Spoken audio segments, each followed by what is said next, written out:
ओम शांति। मुरली है 9 जुलाई 2024। बाप दादा के मधुर महावाक्य। मीठे बच्चे सच्चे बाप के साथ अंदर बाहर सच्चा बनो, तब ही देवता बन सकेंगे। सच्चे बाप के साथ अंदर बाहर सच्चा बनो, तब ही देवता बन सकेंगे। तुम ब्राह्मण ही फरिश्ता सो देवता बनते हो। आज का प्रश्न है, इस ज्ञान को सुनने व धारण करने का अधिकारी कौन हो सकता है? इस ज्ञान को सुनने व धारण करने का अधिकारी कौन हो सकता है? बाबा ने उत्तर दिया, जिसने ऑल राउंड पार्ट बजाया है, जिसने सबसे जास्ती भक्ति की है, वही ज्ञान को धारण करने में बहुत तीखे होंगे, तीखे जाएंगे, उच्च पद भी वही पाएंगे। तुम बच्चों से कोई पूछते हैं, तुम शास्त्रों को नहीं मानते हो?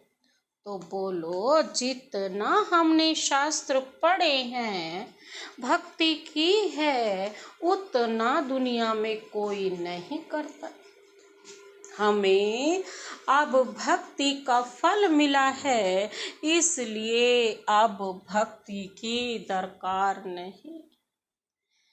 बाबा क्या कहते, जिसने ऑल राउंड पार्ट बजाया है, जिसने सबसे जास्ती भक्ति की है, वही ज्ञान को धारण करने में बहुत तीखे जाएंगे, उच्च पद भी वही पाएंगे।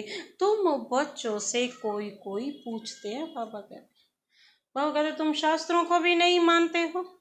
तो बोलो, जितना हमने शास्त्र पढ़े हैं, भक्ति की है, उतना तो दुनिया में कोई कर ही नहीं सकता।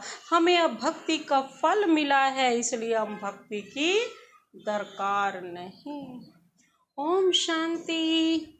बेहद का बाप बेहद के बच्चों को बैठ समझाते हैं।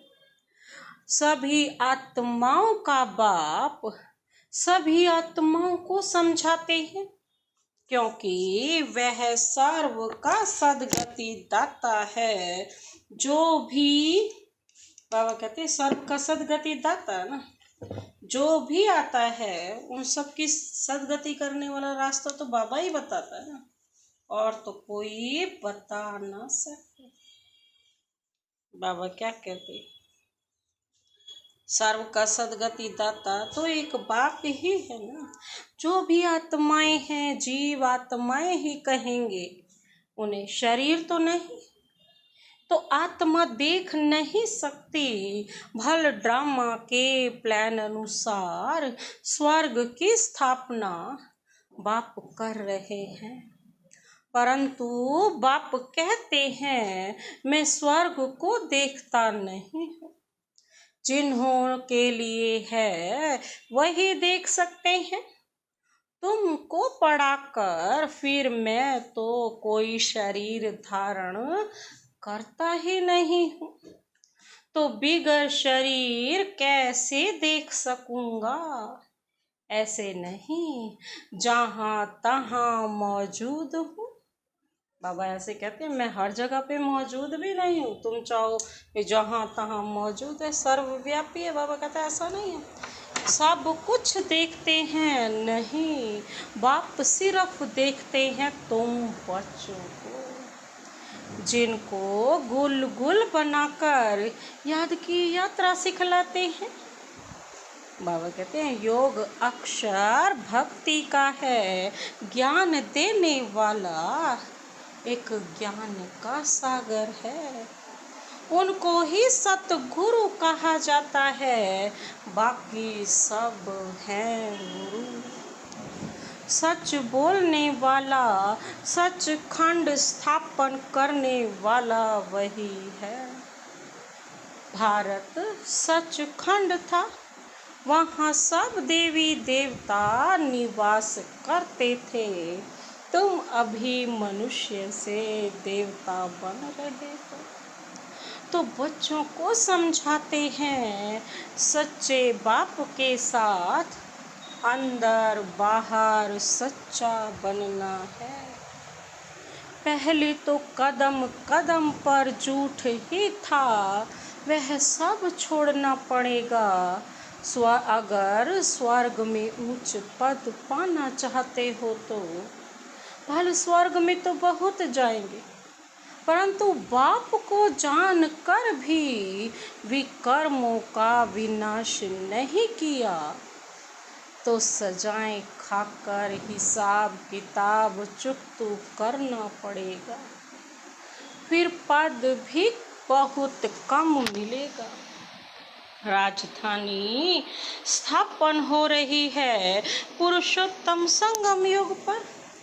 राजधानी न तो सतयुग में स्थापन हो सकती न कलयुग में, क्योंकि बाप सतयुग या कलयुग में नहीं आते हैं। इस युग को कहा जाता है पुरुषोत्तम कल्याणकारी युग। इसमें ही बाप आकर सबका कल्याण करते हैं। कलयुग के बाद सतयुग आना है, इसलिए संगम युग भी जरूर चाहिए। बाप ने बताया है, यह पतित पुरानी दुनिया है। गायन भी है, दूर देश का रहने वाला आया देश पराए। तो पराए देश में अपने बच्चे कहाँ से मिलेंगे? पराए देश में फिर पराए बच्चे ही मिलते हैं, उन्हों को अच्छी रीति समझाते हैं। मैं किस में प्रवेश करता हूँ अपना भी परिचय देते हैं, और जिस में प्रवेश करता हूँ उनको भी समझाता हूँ कि यह तुम्हारा बहुत जन्मों के अंत का जन्म है। कितना क्लियर है। बाबा कहते अभी तुम यहाँ पुरुषार्थी हो, संपूर्ण पवित्र नहीं। संपूर्ण पवित्र को फरिश्ता कहा जाता है। जो पवित्र नहीं उनको पतित ही कहेंगे। बाबा कहते जो पवित्र ही नहीं है तो उनको क्या कहेंगे? पतित ही कहेंगे। फरिश्ता बनने के लिए फिर देवता बनते हो। सूक्ष्म बदन में तुम संपूर्ण फरिश्ता देखते हो। लाइट का शरीर होता है ना फरिश्ता, इस धरती से कोई रिश्ता नहीं, उन्हों को फरिश्ता कहा जाता है। तो बाप समझाते हैं, बच्चे एक अलफ को ही याद करना है। बाबा कहते और किस याद नहीं करना। अलफ माना बाबा, उनको अल्लाह भी कहते हैं। बच्चे समझ गए हैं, बाप से स्वर्ग का वर्षा मिलता है। स्वर्ग कैसे रचते हैं? याद की यात्रा और ज्ञान से। भक्ति में ज्ञान होता नहीं, ज्ञान सिर्फ एक ही बाप देते हैं, ब्राह्मणों को। ब्राह्मण चोटी है ना। अभी तुम ब्राह्मण हो, फिर बाजोली खेलेंगे, फिर वापस यही चक्र फिर घूमेगा। बाबा कहती है ब्राह्मण फिर क्या बनेंगे? ब्राह्मण से देवता, फिर क्षत्रिय, फिर वैश्य, फिर शूद्र, फिर ब्राह्मण। इसको कहा जाता है ना विराट रूप। विराट रूप कोई ब्रह्मा विष्णु शंकर का नहीं कहेंगे, उसमें चोटी ब्राह्मण तो है नहीं। बाप ब्रह्मा तन में आते हैं, यह तो कोई जानता नहीं। ब्राह्मण कुल ही सर्वोत्तम कुल है, जबकि बाप आकर पढ़ाते हैं। बाप शूद्रों को तो नहीं पढ़ाएंगे ना, ब्राह्मणों को ही पढ़ाते हैं। पढ़ाने में भी टाइम लगता है। राजधानी स्थापन होनी है। तुम ऊंचते ऊंच पुरुषोत्तम बनो, नई दुनिया कौन रचेगा? बाप ही रचेगा। यह भूलो मत, माया तुमको भुलाती है। बाबा कहते हैं उनका तो धंधा ही यह है। ज्ञान में इतना इंटरफेयर नहीं करती, ज्ञान में इतना इंटरफेयर नहीं करती, याद में ही करती है। बाबा कहते हैं ज्ञान में कुछ नहीं होता, याद में बैठो तो पता नहीं कहाँ पहुँच जाते। आत्मा में बहुत कीचड़ा भरा हुआ है ना, वह है बाप की याद बिगर साफ हो ना सके। योग अक्षर से बच्चे बहुत मूंझते हैं, कहते हैं बाबा हमारा योग नहीं लगता। वास्तव में योग अक्षर उन हठ योगियों का है। सन्यासी कहते हैं ब्रह्म से योग लगाना है। अब ब्रह्म तत्व तो बहुत बड़ा लंबा चौड़ा है। जैसे आकाश में स्टार्स देखने में आते हैं, वैसे वहाँ भी छोटे छोटे स्टार मिसल आत्माएं हैं। वह है आसमान से पार, जहाँ सूर्य चांद की रोशनी नहीं। तो देखो कितने छोटे छोटे रॉकेट तुम हो। तब बाबा कहते हैं पहले पहले आत्मा का ज्ञान देना चाहिए। वह तो एक भगवान ही दे सकते हैं, ऐसे नहीं सिर्फ भगवान को नहीं जानते, परंतु आत्मा को भी नहीं जानते। इतनी छोटी सी आत्मा में 84 के चक्र का अविनाशी पार्ट भरा हुआ है। इनको ही कुदरत कहा जाता है, और कुछ नहीं कह सकते। आत्मा 84 का चक्र लगाती ही रहती है। हर 5000 वर्ष बाद बाबा कहते हैं यह चक्र फिरता ही रहता है। यह ड्रामा में नूंद है। दुनिया अविनाशी, कभी विनाश को नहीं पाती। वो लोग दिखाते हैं बड़ी प्रलय होती है। फिर श्री कृष्ण अंगूठा चूसता हुआ पीपल के पत्ते पर आता है, परंतु ऐसे कोई होता थोड़े ही है। यह तो बेकायदे है। महाप्रलय कभी होती नहीं। एक धर्म की स्थापना और अनेक धर्मों का विनाश चलता ही रहता है। इस समय मुख्य 3 धर्म है। यह तो ऑस्पिशियस संगम युग है। पुरानी दुनिया बाबा कहते हैं और नई दुनिया में तो रात दिन का फर्क है। कल नई दुनिया थी, आज पुरानी है। कल की दुनिया में क्या था यह तुम समझ सकते। जो जिस धर्म का है उस धर्म की ही स्थापना करते हैं। वो तो सिर्फ एक आते हैं, बहुत नहीं होते। फिर धीरे धीरे वृद्धि होती है। बाप कहते हैं तुम बच्चों को कोई तकलीफ नहीं देता हूँ। बच्चों को तकलीफ कैसे देंगे? मोस्ट बिलवेड बाप है ना। बाप तो बच्चों को कोई तकलीफ में देख ही नहीं सकता। कहते हैं ना मैं तो तुम्हारा सदगति दाता, दुख हरता सुख करता हूँ। याद भी मुझे एक को करते हैं। भक्ति मार्ग में क्या कर दिया है? कितनी गालियाँ मुझे देते हैं। कहते हैं गॉड इज वन। सृष्टि का चक्र भी एक ही है, ऐसे नहीं।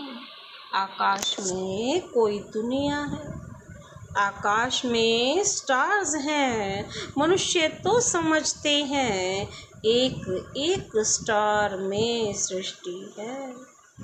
नीचे भी दुनिया है, यह सब है भक्ति मार्ग की बात। ऊंचते ऊंच भगवान एक है, कहते भी हैं सारे सृष्टि की आत्माएं तुम्हारे में पिरोई हुई है। यह जैसे माला है, इनको बेहद की रुद्र की माला कह सकते हैं। सूत्र में बांधी हुई है, गाते हैं परंतु समझते कुछ नहीं। बाप आकर समझाते हैं, बच्चे मैं तुमको जरा भी तकलीफ नहीं देता हूँ। यह भी बताया है जिन्होंने पहले पहले भक्ति की है वही ज्ञान में तीखे जाएंगे। भक्ति जास्ती की है तो फल भी उनको जास्ती मिलना चाहिए। कहते हैं ना, भक्ति का फल भगवान देते हैं, क्योंकि वह कौन है? ज्ञान का सागर। तो जरूर ज्ञान से ही फल देंगे। भक्ति के फल का बाबा कहते किसको पता नहीं है। भक्ति का फल है ज्ञान, जिससे स्वर्ग का वर्षा सुख मिलता है। तो फल देते हैं अर्थात नरकवासी से स्वर्गवासी बनाते हैं। एक बाप रावण का भी किसको पता नहीं। कहते भी हैं यह पुरानी दुनिया है। कब से पुरानी है वह हिसाब नहीं लगा सकते। बाप है मनुष्य सृष्टि रूपी झाड़ का बीज रूप। सत्य है वह कभी विनाश नहीं होता, उनको उल्टा झाड़ कहते हैं। बाप ऊपर में है, आत्माएं बाप को ऊपर देख बुलाती हैं, शरीर तो नहीं बुला सकता। आत्मा तो एक शरीर से निकल दूसरे में चली जाती है। आत्मा न घटती न बढ़ती न कभी मृत्यु को पाती है। यह खेल बना हुआ है। सारे खेल के आदि मध्य अंत का राज बाप ने बताया है। आस्तिक भी बनाया है। यह भी बताया कि इन लक्ष्मी नारायण में यह ज्ञान नहीं है। वहाँ तो आस्तिक नास्तिक का पता ही नहीं पड़ता है। इस समय बाप ही अर्थ समझाते हैं। नास्तिक उनको कहा जाता है जो न बाप को जानता, न रचना के आदि मध्यांत को, न ड्यूरेशन को जानते हैं। इस समय बाबा कहते तुम आस्तिक बनी हो। वहाँ यह बातें ही नहीं, खेल है ना। जो बात एक सेकंड में होती वह फिर दूसरे सेकंड में नहीं होती। ड्रामा में टिक टिक होती रहती है। जो पास्ट हुआ चक्र फिरता जाएगा। जैसे बाइस्कोप होता है, 2 घंटे या 3 घंटे बाद फिर वही बाइस्कोप हूबहू रिपीट होगा। मकान आदि तोड़ डालते हैं, फिर देखेंगे बना हुआ है, वही हूबहू रिपीट होता है। बाबा कहते इसमें मूंझने की बात ही नहीं। मुख्य बात है आत्माओं का बाप परमात्मा है। आत्माएं परमात्मा अलग रहे बहुकाल। सुंदर मेला कर दिया जब सतगुरु मिला दलाल। अलग होती हैं, यहाँ आती हैं पार्ट बजाने। तुम पूरे 5000 वर्ष अलग रहे हो। बाबा कहते तुम मीठे बच्चों को ऑल राउंड पार्ट मिला है, इसलिए तुमको ही समझाते हैं। ज्ञान के भी तुम अधिकारी हो, सबसे जास्ती भक्ति जिसने की है, ज्ञान में भी वही दिखे जाएंगे। पद भी ऊंच पाएंगे। पहले पहले एक शिव बाबा की भक्ति होती है, फिर देवताओं की, फिर 5 तत्वों की भी भक्ति करते व्यभिचारी बन जाते हैं। अनेकों की भक्ति करते हैं ना, फिर 5 तत्वों की भी पूजा, पेड़ की, सबकी, त्रिवाटे की, चौराहे की, हर जगह की पूजा करने लगे। तो बाबा कहते कितने व्यभिचारी हो गए। अभी बेहद का बाप तुमको बेहद में ले जाते। बाबा कहते अब छोड़ो, अब संपूर्ण बनो, छोड़ो यहाँ की सब चीजें। वह फिर बेहद की भक्ति में के अज्ञान में ले जाते, और वे लोग क्या लगे भक्ति के बेहद में, वो भी अज्ञानता में ले जाते। अब बाप तुम बच्चों को समझाते हैं, अपने को आत्मा समझ मुझे एक बाप को याद करो। फिर भी यहाँ से बाहर जाने से माया भुला देती है। जैसे गर्भ में पश्चाताप करते हैं, हम ऐसे नहीं करेंगे, बाहर आने से भूल जाते हैं। यहाँ भी ऐसे हैं, बाहर जाने से ही भूल जाते हैं। यह भूल और अभूल का खेल है। अभी तुम बाप के एडॉप्टेड बच्चे बने हो। शिव बाबा है ना, वह है सब आत्माओं का बेहद का बाप। बाप कितना दूर से आते हैं, उनका घर है परम धाम। परम धाम से आएंगे तो जरूर बच्चों के लिए सौगात ले आएंगे। कौन सी सौगात लाते हैं? हथेली पर बहिष्ट सौगात में लिया। बाप कहते हैं सेकंड में स्वर्ग की बादशाही लो, सिर्फ बाप को जानो, सभी आत्माओं का बाप तो है ना। कहते हैं मैं तुम्हारा बाप हूँ, मैं कैसे आता हूँ वह भी तुमको समझाता हूँ। मुझे रथ तो जरूर चाहिए। कौन सा रथ? कोई महात्मा का तो नहीं ले सकते। मनुष्य कहते हैं तुम ब्रह्मा को भगवान, ब्रह्मा को देवता कहते हो।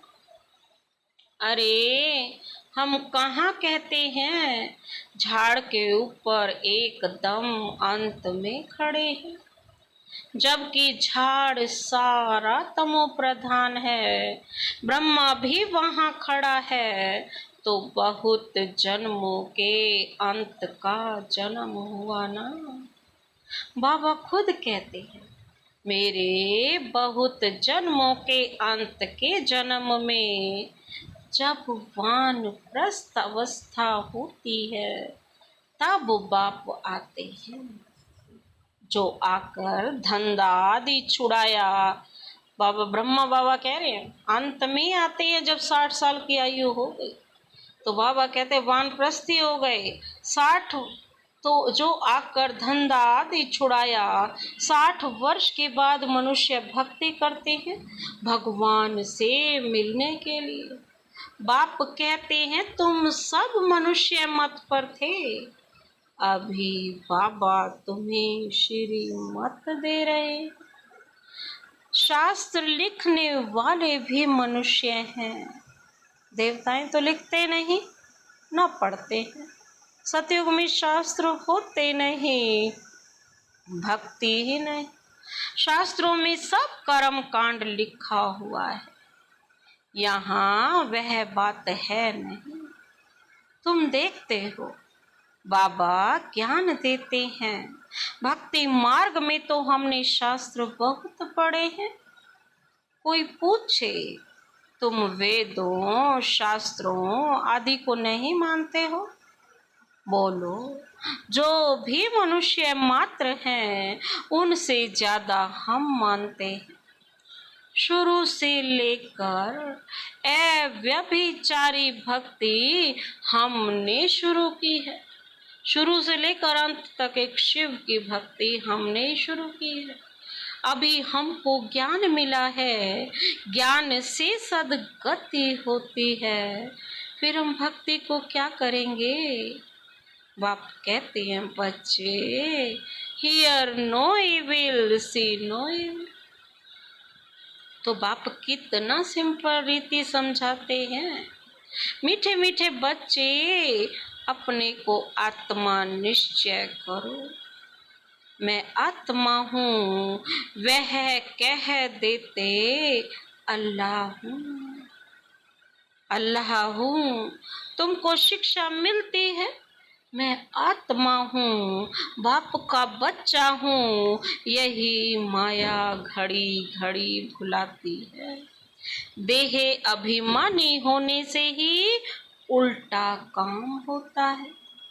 अब बाप कहते हैं बच्चे बाप को भूलो मत, टाइम वेस्ट मत करो, बस बाप को याद करो।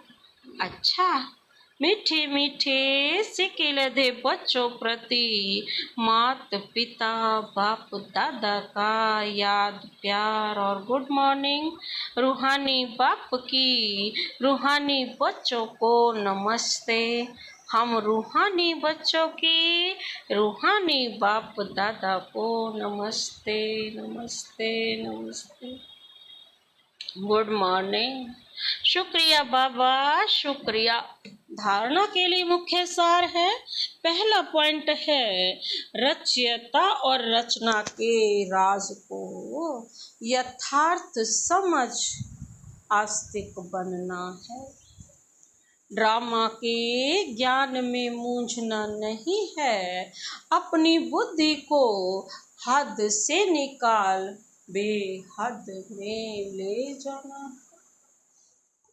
रचयिता और रचना के राज को यथार्थ समझ आस्तिक बनना है। ड्रामा के ज्ञान में मूंझना नहीं है। अपनी बुद्धि को हद से निकाल बेहद में ले जाना है।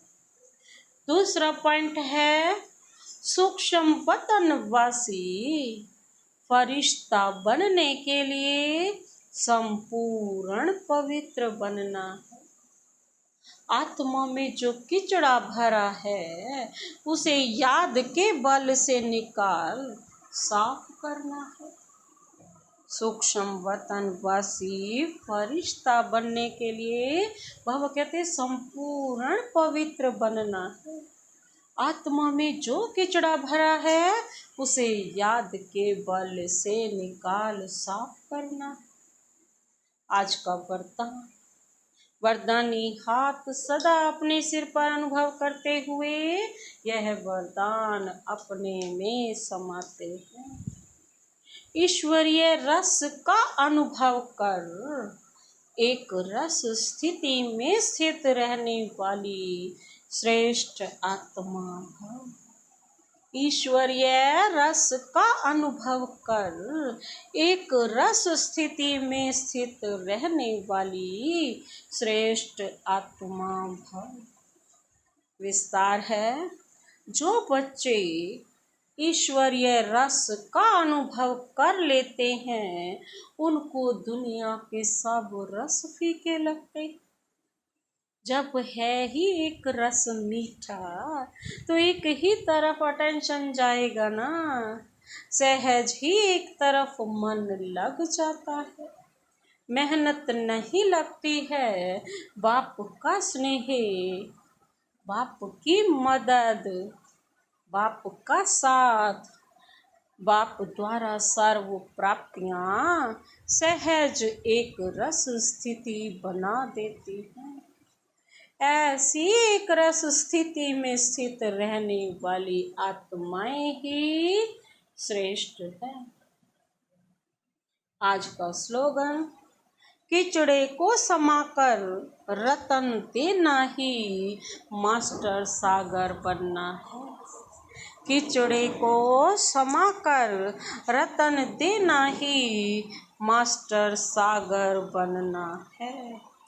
अच्छा, ओम शांति।